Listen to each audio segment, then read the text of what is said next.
November 30 வரை கலைஞர் தொலைக்காட்சியில் ஒளிபரப்பாகும் கௌரி பவித்ரா உள்ளம் கொள்ளை போகுதடா இனி எல்லாம் வசந்தமே. இதில் இடையே கேட்கப்படும் கேள்விகளுக்கு சரியான பதில் அனுப்பி வாரம் ஒரு ஸ்கூட்டரும் மற்றும் தினமும் 25 பேருக்கு மிக்ஸி, குக்கர் மற்றும் பட்டுப் புடவைகள் பரிசாக வழங்கப்படும்.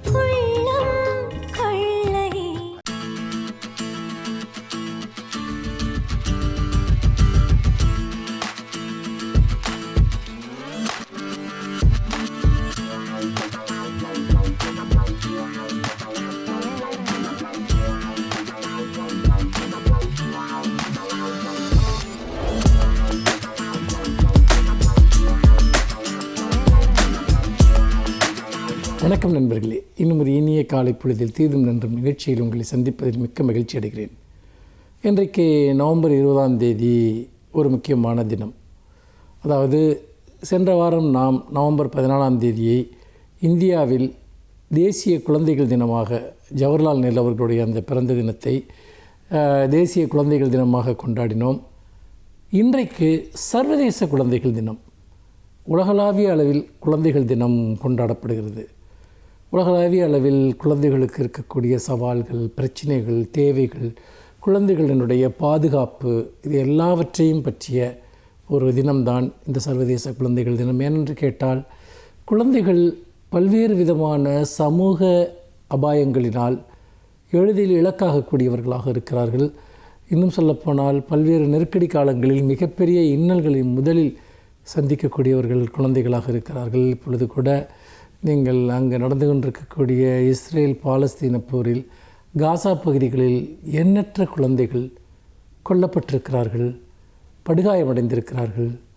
அந்த காட்சிகளை பார்ப்பதற்கே நம்முடைய மனம் பதறுகிறது. பொதுவாக குழந்தைகளை பாதிக்கிற பிரச்சனைகள் என்பது ஒன்று வறுமையின் காரணமாக ஏற்படக்கூடிய பிரச்சனைகள். வறுமையின் காரணமாக ஏற்படக்கூடிய பிரச்சனைகளில் மிக முக்கியமாக குழந்தைகளுக்கு போதுமான கல்வி, சுகாதாரம், உணவு, இந்த மூன்றும் கிடைக்காமல் போவது.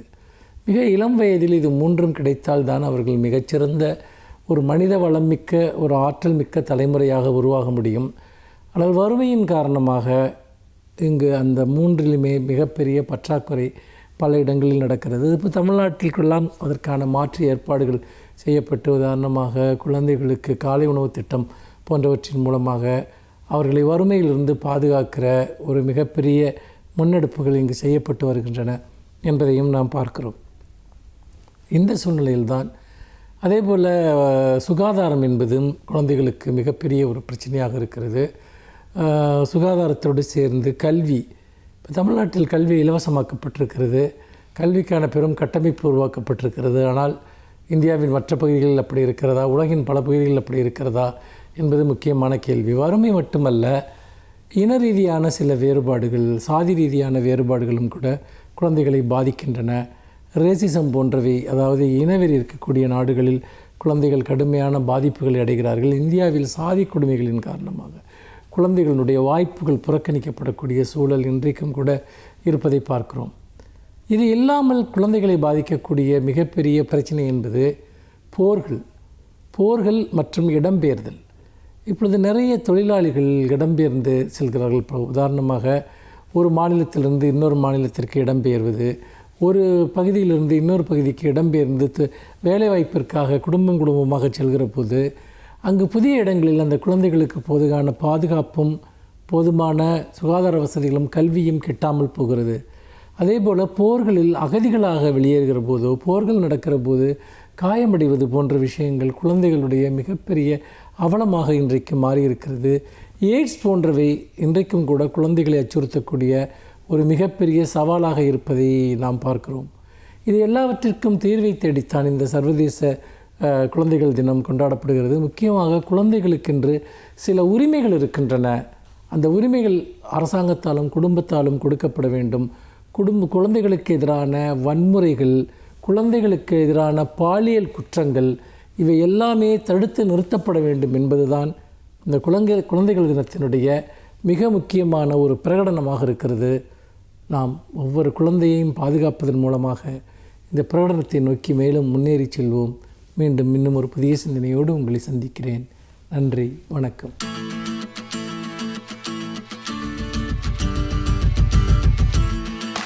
அனைவருக்கும் என் அன்பு வணக்கம். திராவிட இயக்கம் தோன்றி ஒரு நூற்றாண்டுக்கும் மேலாக ஆகிவிட்டது. அது பல பெயர்களை பெற்றிருக்கிறது, பல கட்சிகளாக கிளை விரித்திருக்கிறது. ஆனாலும் அதனுடைய வேர் இன்று வரையில் தொடர்ந்து கொண்டே இருக்கிறது என்று தான் சொல்ல வேண்டும். நீதி கட்சி தான் திராவிட இயக்கங்களின் முன்னோடி. நீதி கட்சிக்கு முன்னால் 1912ஆம் ஆண்டு நடேசனால் தொடங்கிய திராவிடர் சங்கம், அது முதலில் மெட்ராஸ் யுனைடெட் லீக் என்கிற பெயரில் தொடங்கப்பட்டு பிறகு திராவிடர் சங்கம் என்று பெயர் மாற்றப்பட்டது. அங்கிருந்து நாம் வரலாற்றை கணக்கில் எடுக்கலாம். எப்போது இந்த நீதி கட்சி உருவாயிற்று என்றால், திராவிடர் சங்கத்தை தொடக்கிய நடேசனாரும் சர்பிடி தியாகராயரும் டி.எம். நாயரும் மூவரும் ஒருங்கிணைத்து மூவரும் முன்னின்று 1916ஆவது ஆண்டு நவம்பர் மாதம் 20ஆம் தேதி நீதி கட்சியை தொடங்கினார்கள். எனவே இந்த நவம்பர் 20 என்பது தமிழ்நாட்டின் வரலாற்றில் மறக்கவே முடியாத ஒரு நாள் என்று குறிப்பிட வேண்டும். அப்போது அந்த கட்சிக்கு அவர்கள் வைத்த பெயர் நீதி கட்சி என்பதல்ல. அந்த கட்சி அவர்கள் சவுத் இந்தியன் லிபரல் ஃபெடரேஷன் என்றுதான், SILF, தென்னிந்திய நல உரிமை கழகம் என்றுதான் பெயரிடப்பட்டது. அந்த தென்னிந்திய நல உரிமை கழகம் தமிழில், ஆங்கிலத்தில், தெலுங்கில் 3 ஏடுகளை தொடங்கிற்று. தமிழில் தொடங்கிய ஏடுதான் திராவிடன், ஆங்கிலத்திலே ஜஸ்டிஸ், தெலுங்கிலே ஆந்திர பிரகாசிகா என்று 3 பத்திரிகைகளை தொடங்கிற்று. அந்த 3 பத்திரிகைகளில் ஆங்கிலத்தில் தொடங்கப்பட்ட ஜஸ்டிஸ் என்பதை வைத்து அது ஜஸ்டிஸ் பார்ட்டி என்று ஆங்கிலத்திலும் அப்படியே மொழிபெயர்க்கப்பட்டு நீதி கட்சி என்று தமிழிலும் அழைக்கப்பட்டது. சவுத் இந்தியன் லிபரேஷன் ஃப்ரண்ட் என்பதை விட நீதி கட்சி என்பது சொல்வதற்கும் எளிமையாக இருக்கிறது என்பதால் அதுவே நின்று நிலைத்து விட்டது. நீதி கட்சியினுடைய அடிப்படையான நோக்கம் என்ன? அதை அவர்கள் 1916 நவம்பரில் தொடங்கப்பட்ட அந்த கட்சி டிசம்பரில் ஒரு அறிக்கை வெளியிட்டது. எப்படி 19ஆம் நூற்றாண்டின் மத்தியில் கார்ல் மார்க்ஸும் எங்கெல்ஸும் இணைந்து கம்யூனிஸ்ட் மேனிஃபெஸ்டோ, கம்யூனிஸ்ட் கட்சியின் அறிக்கை என்று வெளியிட்டார்களோ, அதே போல நீதி கட்சி நான் பிராமின் மேனிஃபெஸ்டோ என்று ஒன்றை வெளியிட்டது, பார்ப்பனர் அல்லாதவர்களின் அறிக்கை. அதுதான் இன்று வரைக்கும் அந்த கட்சியின் கொள்கையாக இருக்கிறது. அப்படி ஒரு அறிக்கையை வெளியிட்டு மளமளவென்று மக்களிடத்தில் செல்வாக்கு பெற்று வளர்ந்த கட்சியாக அது இருந்தது. 1916 தொடங்க பெற்ற அந்த கட்சி 4 ஆண்டுகளில் ஆட்சி பொறுப்புக்கே வந்தது. அப்போதுதான் மாண்டேகு செம்ஸ்ஃபோர்டுடைய சீர்திருத்தம் காரணமாக இரட்டை ஆட்சி முறை என்பதை பிரிட்டிஷ் அரசாங்கம் கொண்டு வந்தது. அங்கே லண்டனிலிருந்து நடக்கிற ஆட்சி ஒன்று, இங்கே அங்கங்கு சில சட்டமன்றங்களை உருவாக்கி கொள்ளலாம் என்று 1920 கொண்டு வந்த அந்த தேர்தலில் முதலாக வெற்றி பெற்று 1920 டிசம்பரில் நீதி கட்சி தமிழ்நாட்டினுடைய ஆட்சி பொறுப்புக்கு வந்தது. அதற்கு பிறகு 1936 வரை, நடுவில் 3 ஆண்டுகள் சுயேட்சைகளின் ஆட்சியாக இருந்தாலும் 20 முதல் 36 வரை 16 ஆண்டுகள் தமிழ்நாட்டில் ஆட்சி பொறுப்பில் இருந்த கட்சி நீதி கட்சி தான். எனவே இந்த நவம்பர் 20 தொடங்க பெற்ற அந்த கட்சி 16 ஆண்டுகள் ஆட்சியில் இருந்தது. பின்னால் 1938 நீதி கட்சியும் சுயமரியாதை இயக்கமும் ஒன்றாக இணைந்து 44 அது திராவிடர் கழகம் என்னும் பெயரை பெற்றது. திராவிடர் கழகம் என்பது 44 ஆகஸ்டிலே சேலத்திலே தொடங்கப்பட்டது என்றாலும் அதனுடைய முன்னோடி சுயமரியாதை இயக்கமும் நீதி கட்சியும் தான். பிறகு திராவிடர் கழகத்திலிருந்து திராவிட முன்னேற்றக் கழகம் வந்தது. பிறகு வேறு வேறு கிளைகள், வேறு வேறு கட்சிகளும் இதிலிருந்து வந்தன. ஆனாலும் அந்த திராவிட இயக்கம், அந்த பார்ப்பனர் அல்லாதார் அறிக்கையில் சொல்லப்பட்ட செய்திகள், அதாவது படிப்பு என்பதும் வேலை என்பதும் ஒரே ஒரு குறிப்பிட்ட சமூகத்தினருக்கு உரியதாகவே இருக்கிறது, அதை முறித்து போட்டு எல்லோருக்கும் எல்லாம் என்பதுதான் திராவிட இயக்கத்தின் நீதி கட்சியின் அடிப்படை கோட்பாடாக இருந்தது. மறக்க முடியாத தமிழ்நாட்டின் வரலாற்றில் பெரும் மாற்றத்தை கொண்டு வந்த நீதி கட்சி தொடங்கப்பட்ட நாள் 1916 நவம்பர் 20.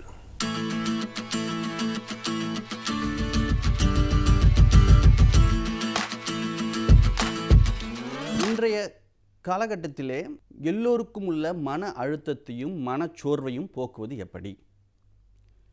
இந்த மன அழுத்தம், மனச்சோர்வு ஏற்படுவதற்கு பல்வேறு காரியங்களை நாம் ஆராய்ந்து பார்க்கின்றோம். இதிலே நான் சொல்வது போல நமக்குள்ள உள்ள ஒரு பயமும், நமக்குள்ள உள்ள பதட்டம், நம் தோல்வியை உற்று வருமோ அப்படின்ற ஒரு பயம், ஒரு வாழ்க்கையை பற்றிய ஒரு பயம், எதிர்காலத்தை பற்றிய ஒரு பயம், இப்படி ஒரு பல்வேறு விதமான சிந்தனைகள் நம்மளுக்கு இந்த மன அழுத்தத்திற்கு காரணமாக அமைகின்றன. இதில் சின்ன சின்ன காரணங்கள் ஒவ்வொரு குடும்பத்திலும் ஒவ்வொரு மாணவர்களுக்கும் இதுதான் அப்படின்னு நம்ம பர்டிகுலராக சொல்ல முடியாத அளவிற்கு பல்வேறு காரண காரியங்கள் இருக்கின்றன. இதில் பொதுவாக அப்படின்னு நம்ம பார்க்கும்போது நாம் தனியாக இருக்கின்றோமோ அப்படின்ற ஒரு ஃபீலிங், இரண்டாவது நம்மை தனிமைப்படுத்தி விட்டார்களோ அப்படின்ற ஒரு ஃபீலிங், அதையும் தாண்டி நம்மை வேறுபடுத்தி பார்க்கிறார்களோ அப்படின்ற ஒரு ஃபீலிங், இரண்டாவது அதுக்கு அடுத்தபடி பார்க்கும்போது நமக்கு மட்டுமே அநீதி இழைத்து விட்டதா இந்த உலகம், இந்த சமூகம் அப்படின்ற நமக்குள்ளேயே ஒரு கேள்வி. இப்படிப்பட்ட கேள்விகள், இரண்டாவது சின்ன சின்ன குடும்ப வன்முறைகள், குடும்பத்திலே ஒவ்வொருத்தருக்கு ஒருத்தர் புரிதல் இல்லாத ஒரு காரணங்கள், இந்த ஒரு சிச்சுவேஷனை எப்படி நாம் கையாள வேண்டும் என்பதை பற்றிய போதிய அறிவு இல்லாத காரணம், அறிவுன்னு சொல்ல முடியாது, அறியாமைன்னு சொல்லலாம், அறியாமை. இப்படி பல்வேறு காரணங்கள் இருக்கின்றன. இது பொதுவாக. ரெண்டாவது, குடும்பத்தில் உள்ள முக்கியமான உறுப்பினர்களுக்கு முன்னாடி இருந்த வருமானம் இப்பொழுது இருக்காது. அது ரெண்டாவது, அந்த ஒரு வீட்டிற்கு தேவையான சகல வசதிகளையும் அவனால் முன்னாடி இருந்தது போல் அவனால் அனுபவிக்க முடியாது. இரண்டாவது, குழந்தைகளுக்கு ஏன் இப்படிப்பட்ட ஒரு மன அழுத்தம் ஏற்படுகின்றது? குழந்தைகள் இந்த டிஜிட்டல் லேர்னிங், ஆன்லைன் லேர்னிங் இப்படி சொல்கிறோமே, இதையெல்லாம் நாம் எப்பொழுது கற்றுக் கொடுத்திருக்கிறோம் குழந்தைகளுக்கு? இல்லவே இல்லை. இப்பொழுதுதான் புதிய சூழல். இந்த சூழலே குழந்தைகளுக்கு ஒரு மிகப்பெரிய ஒரு புதிய சூழல். இந்த சூழலிலே குழந்தைகள் தங்களை பாதுகாத்து கொள்வது எப்படி? இந்த சைபர் கிரைம், சைபர் புல்லிங் இப்படின்னு சொல்கிறார்கள், இதிலிருந்து எப்படி பாதுகாக்க? ரெண்டாவது, இந்த சூழலிலே நம்ம உட்கார்ந்து நம்மளால் எவ்வளவு நேரம் அந்த ஆன்லைனிலே கிளாஸை கவனிக்க முடியும் அப்படின்ற ஒரு பயம் குழந்தைகளுக்கு. ரெண்டாவது, குழந்தைகளுக்கு இந்த ஆன்லைனில் தான் நம்ம அசஸ்மெண்ட் பண்ணுறோம், எவாலுவேஷன் பண்ணுறோம், இதெல்லாம் ஒரு குழந்தைகளுக்கு ஒரு பயம். அந்த ஆன்லைனில் டீச்சிங் பண்ணுறவங்க என்ன சொல்லுவாங்களோ, எல்லா குழந்தைகளும் கேட்குறாங்களே, நம்மளை பற்றி என்ன சொல்லுவாங்களோ, நம்ம என்ன பேச முடியலையே. அது ஒரு சில குழந்தைகள் பார்த்திங்கன்னா, நீங்கள் முன்னாடி ஒரு க்ரௌடில், ஒரு கூட்டத்திலே முன்னின்று வரமாட்டார்கள். ஒரு அச்சம் தான் காரணம் அதற்கு. ஸோ இதையெல்லாம் போக்க வேண்டும். இதற்கெல்லாம் லீடர்ஷிப் ஸ்கில்ஸ் நம்ம எப்படி இம்ப்ரூவ் பண்ணுறது அப்படின்ற விஷயம் இருக்குது. இந்த மாதிரி பல்வேறு காரணங்கள் இருக்கின்றன. கல்லூரி மாணவர்களுக்கு எடுத்துக்கொண்டே வேணால், எக்ஸாம்ஸ் இருக்குன்னு சொல்கிறார்கள், ஆனால் இல்லை. எக்ஸாம்ஸ் வரும்னு சொல்கிறார்கள், ஆனால் வரல. அடுத்து உயர்கல்வி படிப்பது எப்படி? இந்த உயர்கல்வி நம்ம எப்படி அணுகுவது? இதில் காலேஜ் எப்போ திறப்பாங்க? நம்ம காலேஜ் லைஃப்பை எப்படி என்ஜாய் பண்ணுவது? அது கேரியர்ஸ், அதாவது அடுத்த கட்டத்திற்கு எப்படி செல்வது? இப்படி பல்வேறு காரணங்கள் கல்லூரி மாணவர்களுக்கு இருக்கின்றன. அது மாதிரி அடலசன்ஸ் அப்படின்ற பார்க்கும்போது அவர்களுக்கும் உள்ள மன அழுத்தம் இருக்க தான் செய்யும். ஏன்னா அவங்க எல்லாருமே ஒரு ஃப்ரெண்ட்ஸ், பியர்ஸ் குரூப்ஸ்ன்னு சொல்லுவார்கள், இவர்களோட கனெக்ஷன் ஆகியிருக்காங்க. அப்போது ஒவ்வொருத்தருக்கும் பேசி அளவிலாகி வெளியில் ஒரு சாதாரணமான ஒரு சூழல் கிடையாது. அவங்களுக்கு என்ன ஆகுது? ஒரு விளையாட்டினுடைய நேரம் கட் ஆகிடுது. அதே மாதிரி மற்ற மாணவர்களுடைய, அதாவது சக மாணவர்களுடைய அளவலாகக்கூடிய நேரம் இல்லை. அதாவது ஒன்றுக்கு ஒன்று ஃபேஸ் டு ஃபேஸ் அப்படி கிடையாது. வீடியோ கால் பண்ணலாமா, அது வேறு விஷயம். இப்படி எல்லாமே ஒரு சாதாரணமாக இருக்கின்ற நிலைமை தலைகீழாக மாறும்போது அந்த அச்சுறுத்தல் இருக்கத்தானே செய்யும். இதை எல்லாமே நம்ம ஒவ்வொரு ஏஜ் குரூப் அப்படின்னு சொல்வார்கள். இந்த குழந்தைகள் 1 முதல் 5ஆம் வரை உள்ள குழந்தைகளை எப்படி கையாள்வது, 5வது படிக்கும் 6வது படிக்கும் மாணவர்கள் முதல் 8ஆம் வகுப்பு மாணவர்கள் வரை உள்ள குறைகளை எப்படி கையாள்வது, பிறகு 12ஆம் வகுப்பு மாணவர்களுக்குள்ள மன அழுத்தத்தை எப்படி போக்குவது, டீனேஜ் கல்லூரி மாணவர்கள், குடும்ப நண்பர்கள், குடும்ப உறுப்பினர்கள், வயதானவர், இவர்கள் ஒவ்வொருவருக்கும் ஒவ்வொரு மாதிரியாக இந்த மன அழுத்தத்தை கையாள வேண்டும். பொதுவாக இந்த ஒரு பதிவிலே நம்ம குழந்தைகளினுடைய மன அழுத்தத்தை, படிக்கிற மாணவர்களுடைய மன அழுத்தத்தை போக்குவது மட்டும் எப்படி அப்படின்றத மட்டும் நம்ம பார்ப்போம். இப்போது எல்லாருமே ஸ்கூல் கேம்பஸ், ஹாஸ்டல் கேம்பஸ் இப்படிலாம் கேள்விப்பட்டிருக்கோம். ஆனால் ஹோம் கேம்பஸ், இதுதான் புதிய வார்த்தை. ஹோம் கேம்பஸ் அப்படின்ற வார்த்தை புதிது. அதாவது வீட்டுச் சூழலிலே கல்வியை கற்க வேண்டும். வீட்டுச் சூழலிலே நீங்கள் கல்வியை கற்க வேண்டும். இந்த வீட்டுச் சூழலிலே நீங்கள் கல்வியை கற்க வேண்டும் என்றால் அதற்குள்ள வழிமுறைகள் என்ன, அந்த கல்வியை மன அழுத்தம் இல்லாமல் எப்படி ஒரு என்ஜாய்மெண்ட்டோட, ஒரு ஹாப்பி லேர்னிங்னு சொல்வார்களே, அந்த மாதிரி ஒரு ஹாப்பியாக எப்படி அந்த கற்றுக்கொள்ளலை நாம் உள்வாங்குவது, இதன் மூலம் நம்மளுடைய படைப்பாற்றலை எப்படி மேம்படுத்துவது, இப்படி குழந்தைகளுக்கு நம் பயிற்சிகள் கொடுக்க வேண்டும். அது ப்ராக்டிஸ் மேக்ஸ் அ மேன். பயிற்சியும் முயற்சியும் இருந்தால் வாழ்க்கையில் என்ன வேணால் நம்மளால் சாதிக்க முடியும் மாணவர்களே. கண்டிப்பாக வாழ்க்கையில் நீங்கள் என்ன வேணால் சாதிக்க முடியும். அந்த நம்பிக்கையை வளர்த்துக்கொள்வது எப்படி? சுய ஊக்கம் சொல்வார்களே, செல்ஃப் மோட்டிவேஷன், அதுதான் இந்த காலகட்டத்திலே மிக மிக முக்கியம். உங்களை பற்றி நீங்கள் என்றைக்குமே குறைவாக எடை போடாதீர்கள். உங்களுக்குள்ள ஒரு திறமை கண்டிப்பாக இருக்கின்றது. அந்த திறமையை எப்படி நீங்கள் வெளிக்கொணர்வது? இப்போது நம்ம ஒரு உதாரணத்துக்கு சொல்வேமானால், மகேந்திர சிங் தோனி அப்படின்ற ஒரு கிரிக்கெட் கேப்டன் எல்லோருக்குமே தெரிந்த ஒரு நபர். அவர் சிறிய வயதிலேயே அவர் விளையாட்டின் ஆர்வம் இருந்தது உண்மை. ஆனால் ஃபுட்பாலில் தானே அவருக்கு ஆர்வம் இருந்தது. திடீர்னு கிரிக்கெட்டிலே அவர் எப்படி அவர் இன்வால்வ் பண்ணி கொண்டார், அதில் அவருடைய திறமையை எப்படி வளர்த்து கொண்டார், அவருடைய காலகட்டத்திலே அவர் அவருடைய சந்தித்த இன்னல்கள் என்னென்ன, அவர் எப்படி வாழ்க்கையில் வெற்றி பெற்றார், அவர் கேப்டன் கூல் அப்படின்னு சொல்லக்கூடிய அளவிற்கு அவர் எப்படி தன்னுடைய நிர்வாக மேலாண்மையும் ஒரு ஆளுமை திறனையும் எப்படி வளர்த்து கொண்டார், இதையெல்லாம் நாம் கண்டிப்பாக பார்க்க வேண்டும். மாணவர்களுடைய மத்தியிலே முக்கியமாக பழக்க வழக்கங்களை நாம் ஒரு லிஸ்ட் போட்டு நம் ஆசிரியர்களும் பெற்றோர்களும் மாணவர்களுக்கு சொல்ல வேண்டும். அது ரொட்டீன்ஸ்ன்னு சொல்வார்களே, ரொட்டீன்ஸ்.